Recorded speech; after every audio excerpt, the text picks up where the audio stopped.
La recommandation et la personnalisation sont des enjeux clés pour le groupe Canal, en particulier sur la recommandation de contenu, même si nous travaillons aussi sur la recommandation d'offres. Sur la recommandation de contenu, c'est un sujet sur lequel on travaille depuis plusieurs années. On a en fait développé un moteur interne qui s'appelle Eureka. Et aussi, depuis plusieurs années, on travaille sur un nouveau produit qui s'appelle Canal Play, qui est un produit qu'on appelle le SVOD, comme Netflix pour faire simple pour ceux qui ne connaîtraient pas, sur lequel on a essayé de travailler avec une jeune start-up française parce qu'on voulait une recommandation qui soit temps réel et personnalisée en temps réel. Et donc sur lequel on a mis en place cette nouvelle expérience depuis l'automne dernier. Et c'est quelque chose qui nous intéresse beaucoup et qu'on est en train d'analyser pour voir en termes de performance, est-ce que ça apporte quelque chose aux clients. Notre stratégie de collecte de données clients existe depuis longtemps au sein du groupe Canal+.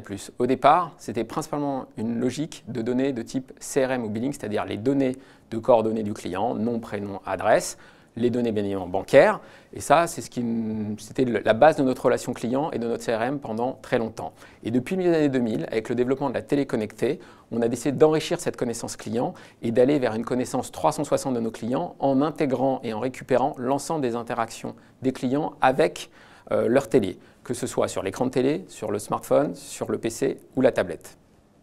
Ces informations très riches nous permettent d'abord de proposer une expérience client de haut niveau sur la consommation télé, en particulier sur les portails à la demande ou sur nos guides des programmes. C'est le premier aspect, ce qui est le plus visible pour le client final, mais surtout en fait cette donnée est utilisée dans tous nos processus business, que ce soit ceux de la relation client, ceux de la conquête, ou voire même nos process logistiques. En fait, on utilise cette connaissance client pour optimiser nos modèles opérationnels.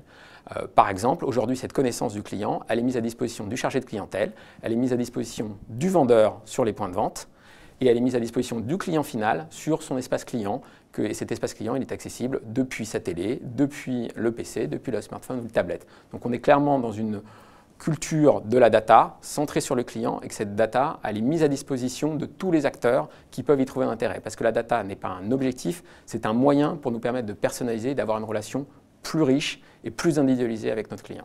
Nous avons la chance d'être très présents sur les médias sociaux car la télé est un média en soi et qui est fortement commenté sur en particulier Facebook, mais on est aussi très présent sur YouTube. Et donc en fait ces médias sociaux sont pour nous une opportunité de mieux connaître des prospects. Parce qu'en fait, aujourd'hui, notre modèle était principalement un modèle centré sur nos abonnés, les gens qu'on connaît, sur lesquels on a une relation contractuelle avec eux. Par contre, nos prospects, on ne les gérait pas, on ne les connaissait pas bien. Et en fait, on a l'opportunité, grâce aux réseaux sociaux, de potentiellement mieux les connaître en tant qu'individus, mieux connaître leurs goûts, et comme ça, pouvoir personnaliser potentiellement nos parcours de vente ou nos offres. Donc, on a fait des prototypes en 2014, avec une jeune start-up qui s'appelle MFG Labs, qui a été rachetée par Havas récemment, et sur lequel on est en train de déployer toute une mécanique de collecte de données depuis les réseaux sociaux et ensuite on aura vocation à personnaliser nos parcours de vente. Donc on commence à faire des premiers tests sur des campagnes d'achat d'espace digital où on va personnaliser le message de nos prospects en fonction de leur trafic sur les sites web et éventuellement ce qu'on a pu récupérer sur Facebook. Nous avons une culture data quand même assez forte au sein du groupe Canal où depuis les années 2000, on a décidé d'investir dans une informatique décisionnelle et sur lequel on a construit tout un écosystème autour d'un data warehouse et qui est alimenté à partir de l'ensemble de nos systèmes d'information internes et depuis quelques années aussi de toutes ces données d'usage, de toutes ces box connectées, de ces téléconnectés, de ces smartphones, de ces PC, de ces tablettes. Et donc on a souhaité vraiment conserver cette intégrité, cette concentration d'informations autour de ce data warehouse et on utilise en gros deux grands partenaires historiquement, Teradata pour la partie stockage et calcul autour de la donnée. Et aussi, c'est Informatica qui nous a accompagnés sur tout le processus d'aller chercher les données à un endroit, de les transformer et de nous mettre à disposition dans le data warehouse. Et donc, c'est ces deux partenaires sur lesquels on a construit historiquement notre socle. Et depuis, on travaille plutôt avec des nouveaux partenaires ou des nouvelles technologies pour aller chercher des nouvelles sources de données. Donc, on parlait des réseaux sociaux tout à l'heure, mais je parle aussi des données d'usage où il faut aller s'intégrer dans les players présents dans les écosystèmes Android ou iOS. Et donc là, qui demandent des savoir-faire particuliers. Le big data, on en fait depuis 10 ans chez Canal sans savoir que ça s'appelait du big data. Et donc pour faire ça, en fait, les technologies au fur et à mesure ont évolué parce qu'on a été face à une explosion du volume de données à stocker et du volume de données à calculer, et donc sur lequel les modèles historiques du BI, qui étaient des modèles issus des systèmes de gestion classiques informatiques, on a été obligé d'aller vers des nouvelles technologies. Donc bien évidemment, on va retrouver les concepts autour d'Hadoop et des technologies qu'on va qualifier de NoSQL. Donc ça, c'était une première transformation, et ces technologies sont en prod chez nous depuis maintenant 2 ans, après des phases de test, en gros, depuis 2010. Et donc là, ça a nécessité une évolution de notre écosystème technique. Par contre, on a continué à s'appuyer sur nos partenaires historiques qui ont aussi fait évoluer leurs offres pour permettre de charger ces socles Hadoop. Et puis, on a aussi pris une technologie qui s'appelle Aster, qui est vraiment une technologie orientée pour les data scientists, puisque aussi les équipes de data, qui analysent la data, ont aussi évolué d'un profil très statistique, économiste, à un profil plutôt ingénieur.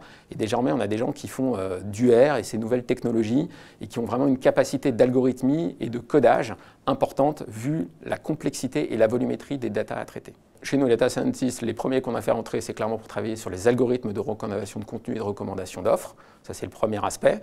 Le deuxième aspect, c'est travailler sur des segmentations, sur les données d'usage pour trouver des segmentations marketing et permettre comme ça de personnaliser les plans marketing relationnels. En partie, on l'a fait sur Canal Play, on le fait aussi sur Canal+, CanalSat. Et c'était aussi créer des indicateurs qui sont ensuite utilisés par les équipes qu'on appelle chez nous de gestion de campagne, qui utilisent ces indicateurs de données d'usage pour personnaliser nos campagnes, pour faire de la montée en gamme, de la vente, de la rétention ou de la fidélisation.